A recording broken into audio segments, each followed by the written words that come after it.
Ainda no reflexo do caso Master, o governo federal sinaliza que pode flexibilizar regras fiscais para permitir que o Distrito Federal acesse um empréstimo do FGC. Operação que envolve bilhões de reais para capitalizar e resgatar o Banco de Brasília. Assunto para o nosso colunista Guilherme Ravast, de Tecnologia e Negócios. Oi, Ravast, bom dia. Bom dia. Pois é, né? A gente vai ter o Banco de Brasília passando por uma espécie de resgate. Ele não quebrou propriamente, mas ele está descapitalizado. Ninguém quer emprestar dinheiro para o Banco de Brasília, porque tem muito risco. O Banco de Brasília comprou aí mais de 21 bilhões, né, de fundos do Banco Master. E esses fundos, a boa parte deles podres, não tem algo de valor ali dentro, então gerou uma desconfiança no mercado. Essa desconfiança fez com que o banco ficasse sem liquidez. E aí o que o governo está fazendo agora? Flexibilizando a regra para conseguir um empréstimo que vai buscar dinheiro junto ao FGC, mas também com bancos, né, bancos públicos e privados sendo fiadores, né, dando a fiança para que o governo do Distrito Federal receba o dinheiro e aí possa salvar o Banco de Brasília. Quanto dinheiro a gente está falando? Tem estimativa aí que fala mais de 5 bilhões de reais, que não é, enfim, uma quantia considerável. E aí tem um ponto interessante que vai ser as verbas que o governo distrital recebe do Fundo de Participação dos Estados, o FPE, e dos municípios, FPM, vão ser usadas como contra-garantia. Então, o que está se falando? No final do dia, vai ter banco privado, banco público, sendo fiador, e aí depois desses bancos ainda tem mais uma garantia que vai ser essa verba que recebe de município e estado. E aí fica a pergunta, né? Tem banco garantindo, a União não entrou nessa garantia, que era o ponto central, né? Não ter a União como... União é o governo, né, federal como garantidor, mas será que a gente também não abre espaço para que outras instituições corram riscos excessivos, para que outros governos corram riscos excessivos? Porque no final do dia, a gente sempre flexibiliza a regra, a gente sempre dá aquela pedalada para fazer caber a conta, porque se o governo municipal, ou melhor dizendo, se o governo federal mandar a verba e o governo municipal recebe, paga, conta pública com aquilo, se der um enrosco maior no Banco de Brasília e essas garantias tiverem que ser executadas, quem que vai perder? O cidadão, morador lá de Brasília, que de novo, talvez passe por mais um processo do governo buscando dinheiro em algum lugar para pagar aquela conta, porque não vai ter o dinheiro para pagar a conta que ele originalmente era pensado.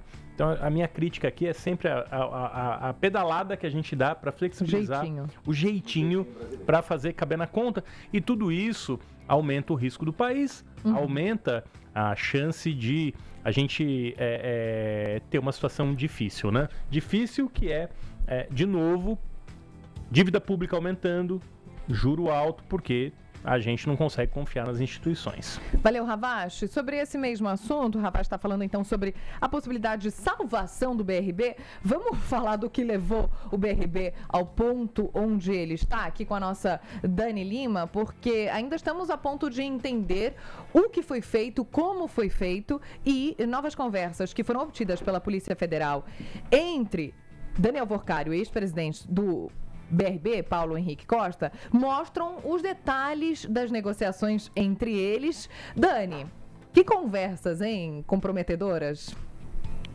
Ô, Joana, já não tinha muito espaço para interpretação diversa da que está sendo feita, né? Até assim, essas dão uma ideia de como digamos, como era próxima, né? Estamos unindo nossas vidas, né? Foi um dos diálogos obtidos aí pela TV Globo, mas assim, já tinha o Daniel Worcário mandando a corretora de imóveis que trabalhava para ele, Daniel Worcário, levar de novo o presidente do BRB, então presidente do BRB, Paulo Henrique Costa, para visitar um imóvel que ele não tinha conseguido visitar, e ele diz para a funcionária: preciso mantê-lo feliz. Por quê?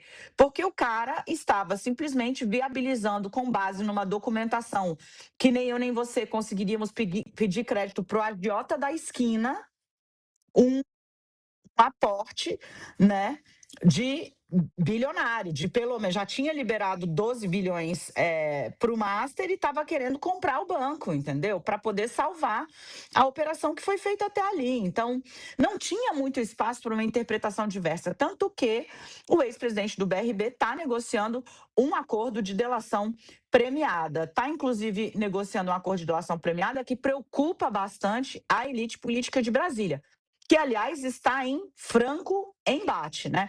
Você tem o ex-governador Ibanez Rocha, que era o mandatário durante toda essa negociação sui generis, essa negociação esquisita, que foi feita, que não para de pé, com indícios de crime. E por que eu posso falar? E eu estou sendo, assim, excessivamente cuidadosa por respeito à nossa responsabilidade jurídica.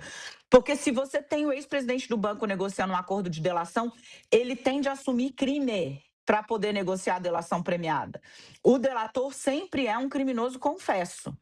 Ele confessa para poder entregar gente que está acima ou detalhar a cadeia de eventos auxiliando o trabalho da polícia. Duas perguntas que pairam aqui agora. Vai precisar a polícia da delação de Paulo Henrique Costa? Até aqui, quando se vê a disposição de Daniel Vorcaro de colaborar com as investigações, a polícia olhou e falou: seu celular me conta mais do que isso. É preciso ver se Paulo Henrique Costa vai ter condições de contar mais do que os celulares dele e de Daniel Vorcaro já revelaram para a polícia. O que ele tem para entregar, sendo ele o presidente do banco à época das negociações, só a estrutura política que estava acima dele. Vai precisar elucidar, para além de dúvida razoável e com indício ou pelo menos indicação de caminho de prova, né, se houve pressão política para que ele fizesse a negociação que fez com o Vorcaro. Pressão política para além dos 148 milhões de reais em imóveis que, segundo decisão do ministro André Mendonça do Supremo Tribunal Federal, ele negociou em propina com Daniel Vorcaro para poder fazer andar o negócio bilionário do BRB com o Master, às custas, infelizmente, dos cofres do Distrito Federal.